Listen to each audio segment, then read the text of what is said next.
Tampok ang naglalakihang hayop, gulay at prutas sa Cannawidan Festival sa Ilocos Sur. Nagunahan naman sa pag-ubos ng dose-dose ng vegan longganisa ang mga kalahok sa isang contest. Makibalita tayo live kay Mark Masudog ng GMA Ilocos.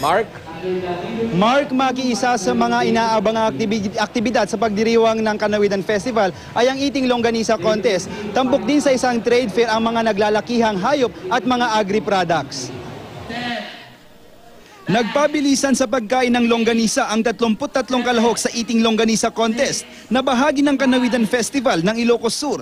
Bawat isa may kanya-kanyang style sa pag-ubos ng tig-2 dosena o 24 na pirasong longganisa para manalo.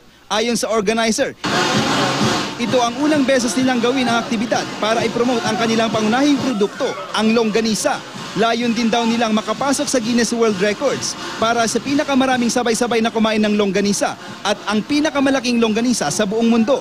Kasama rin sa selebrasyon ang pagbibida ng mga magsasaka ng kanilang naglalakihang hayop at agri-products para sa isang trade fair. Sa contest nila na tinawag na Pinaka, tinanghal na panalo ang pure breed na kambing na ito na may taas na 1 metro at may haba ring 1 metro. Plano ngayon ng lokal na pamahalaan na paramihin pa ang mga kambing sa lugar.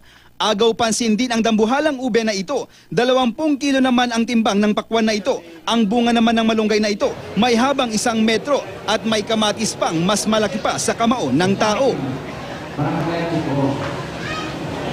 Mark, hanggang February 8 nga ang selebrasyon ng Cannawidan Festival. Ang mga dapat pang abangan sa pagpapatuloy ng kapistahan ay ang parada ng mga sinaunang sasakyan at mga bisikleta, pati na rin ang rodeo contest. Yan muna ang latest mula dito sa Ilocos Sur. Mark Masudog, Nagbabalita, Pilipinas.